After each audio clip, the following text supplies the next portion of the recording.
ब्रह्मदेवानं सांगितलं, प्रभू तुम्ही जर माझ्यावर प्रसन्न असाल तर एकच देणं द्या, मला पुन्हा ब्रह्मदेव करू नका म्हणे. परमात्मा हसायला लागला. का रे ब्रह्मदेव का नाही करायचं? ब्रह्मदेव होणं काय सोपं आहे का? 100 वेळा ब्राह्मणाचे जन्म घ्यावे लागतात, षडकर्म करावं लागतं, 100 यज्ञ पूर्ण करावे लागतात, तेव्हा कुठं ब्रह्मदेव होता येतं?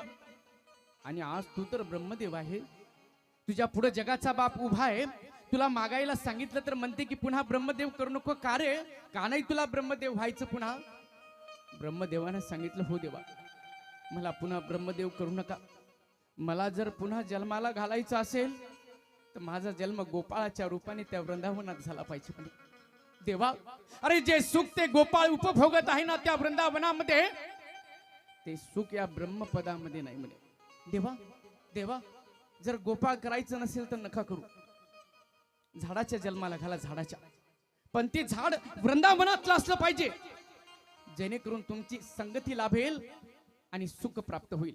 झाड नसेल करायचं नका करू, दगड करा, दगड, पण ते दगड वृंदावनातला असला पाहिजे, जेणेकरून तुमचं सानिध्य मला प्राप्त होईल.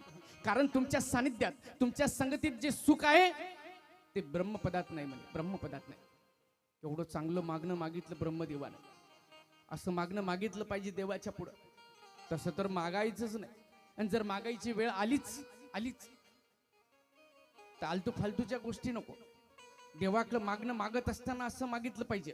आज ब्रह्मदेवानं जे मागणं मागितलं, पण माणसाला देवाच्या पुढं काय मागावं याची अक्कल राहिली नाही बरं का, ज्याची अक्कल राहिली नाही. काय मागावं, त्या देवाचं महत्व केवढं आहे बरं का, केवढा श्रेष्ठ आहे तो देव. सामान्य प्रापंचिक गोष्टी मागायच्या का त्याच्या पुढं? देवा, मुलीचं लग्न होत नाही, मुलीचं लग्न होऊ दे, मुलगा नोकरीला लागत नाही, नोकरीला लागू दे, यावेळेस कापूस भरपूर झाला पाहिजे, यावेळेस तूर भरपूर झाली पाहिजे, यावेळेस हरभरा भरपूर झाला पाहिजे बरं का. जन्म मरणाच्या फेऱ्यातून मुक्त करून मोक्ष साम्राज्याच्या गादीवर आरूढ करेल एवढी मोठी ज्याची ताकद, एवढा मोठा तो परमात्मा, आणि त्याच्या पुढं काय मागायला लागलो आपण? म्हणून तर आपल्याला देवाचं महत्व समजलेलं नाही.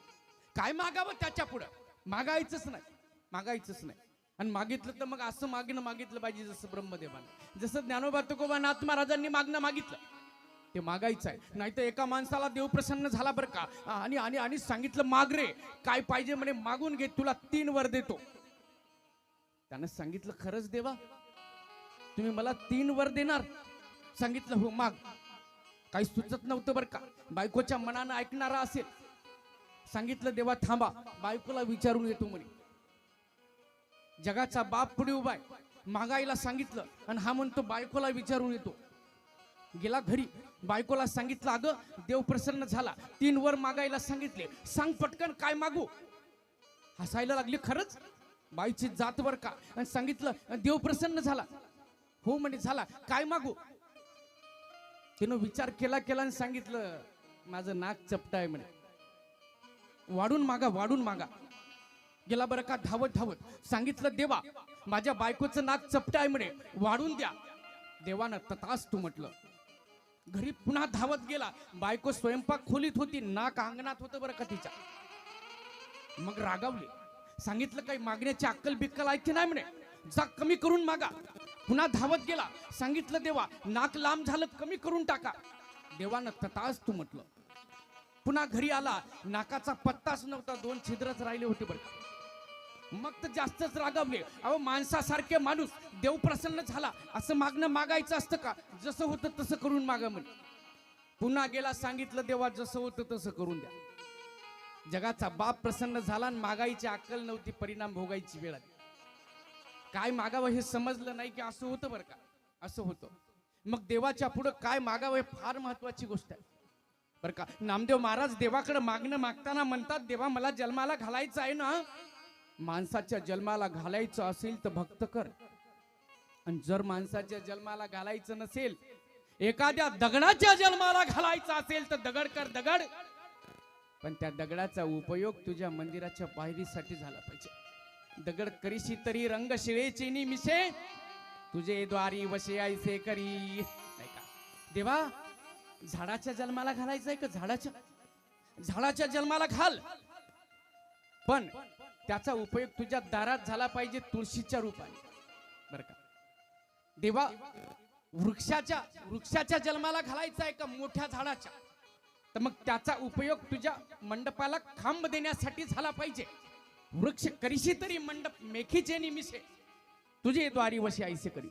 देवा देवा पाण्याच्या जन्माला घालायचा आहे का पाण्याच्या? पाणी कर मला पाणी, पण त्या पाण्याचा उपयोग तुझ्या दारात सडा शिंपडण्यासाठी झाला पाहिजे. उदक करीशी तरी सडयाचे निमिषे तुझे द्वारी वशी ऐसे करी. देवा देवा कुत्र्याच्या जन्माला घालायचा आहे का कुत्र्याच्या? कुत्रा कर मला कुत्रा, पण तो कुत्रा तुझ्या दारातलं उच्चिष्ट खाणारा असला पाहिजे. श्वान करीशी तरी उच्चिष्टाचे निमिषे तुझे द्वारी वशी ऐसे करी. काही कर देवा काही कर, फक्त तुझा सहवास घडला पाहिजे, तुझी संगती लाभली पाहिजे, तुझी संगती लाभली पाहिजे. कारण तुझ्या संगतीत जे सुख आहे ते इतरांच्या संगतीत नाही म्हणे. असं मागणं मागायचं आहे देवा, असं मागणं मागायचं आहे बरं. हे सगळे जे लोक आहे ना, हे देवाकडे मागणं मागताना इथं येण्याची इच्छा करत आहे. मृत्यू लोकात ब्रह्मदेव सुद्धा ब्रह्मलोक सोडून या मृत्यू लोकामध्ये येण्याची इच्छा करत आहे. याच्यावरून आपल्या लक्षात आलं पाहिजे की हा मृत्यू लोक केवढा श्रेष्ठ आहे. पण आपल्याला आपलीच ओळख नाही म्हणून दुःख करायची वेळ आलेली आहे. अरे देव जर या देहाची इच्छा करत असेल तर हा देह काय सामान्य आहे का? देवानं इच्छा करूनही त्यांना देवानं मिळू दिला नाही, आपल्याला सहज प्राप्त झाला. आणि आपण काय करून टाकलं, काय करून टाकलं? या देहाचं महत्व समजून घ्या. मी नेहमी सांगत असतो आपण भाग्यवान आहोत की पहिली गोष्ट माणसाचा जन्म प्राप्त झाला, माणसाचा जन्म प्राप्त झाला. दुसरी गोष्ट भारतासारख्या देशात झाला, कारण भारतासारखा देश जगाच्या पाठीवर दुसरा कोणता नाही, कोणताच नाही. आपली संस्कृती बर का, आपले ज्या गोष्टी आहे या भारतामध्ये ते इतर ठिकाणी नाही बर का. भारतातली जी संस्कृती आपल्या साधू संतांची शिकवण जी आहे ती इतर देशामध्ये नाही बर का. बाकीच्या देशामधलं वातावरण बघा, प्रत्येक महिन्याला नवीन बायको आहे बर का, बायको बदलतात प्रत्येक महिन्याला. इथं तर एकदा केली की 7 जन्मपर्यंत तीच आहे, 7 जन्मपर्यंत. दाखवा अशी संस्कृती आहे का इतर ठिकाणी? दाखवा. हे फक्त भारतात आहे. म्हणून भारतासारख्या सुंदर देशात आपल्याला माणसाचा जन्म मिळाला. दुसरी गोष्ट, तिसरी गोष्ट महाराष्ट्रामध्ये मिळाला बरं का, महाराष्ट्रामध्ये. कारण महाराष्ट्र ही संतांची भूमी आहे. आणखी एक गोष्ट साधू संतांच्या नंतर मिळाला. ज्ञानोबा तुकोबा नाथ महाराज नामदेव महाराजांसारख्या साधूच्या नंतर मिळाला. आपण जर ज्ञानोबरायांच्या अगोदर जन्माला आलो असतो तर आपल्याला ज्ञानोबरायांची ज्ञानेश्वरी ऐकायला मिळाली नसती, वाचायलाही मिळाली नसती. आपण जर तुकोबरायांच्या अगोदर जन्माला आलो असतो तर माझ्या तुकोबरायांचा गाथा वाचायलाही मिळाला नसता, ऐकायलाही मिळाला नसता. भाग्यवान आहोत आपण की या साधू संतांच्या नंतर. आणि मी तर नेहमी सांगत असतो आपण तर जास्तच भाग्यवान आहात, कारण आपण विदर्भामध्ये जन्माला आलो. विदर्भामध्ये आपण ज्या परिसरात राहतो त्याला विदर्भ म्हणतात आणि त्याला वराडही म्हणतात. अरे त्या स्वर्गातल्या देवांनी या विदर्भामध्ये, या महाराष्ट्रामध्ये, या मृत्यू लोकांमध्ये येण्याची इच्छा करावी. आणि आपल्याला या बर का मृत्यू लोकांमध्ये सहज माणसाचा जन्म प्राप्त झाला. मग आपण किती श्रेष्ठ आहोत समजून घेतलं पाहिजे. आता याच्या पुढचा जो विषय आहे तो सगळा विषय तुम्हाला उद्याच्या सत्रामध्ये सांगणार आहे.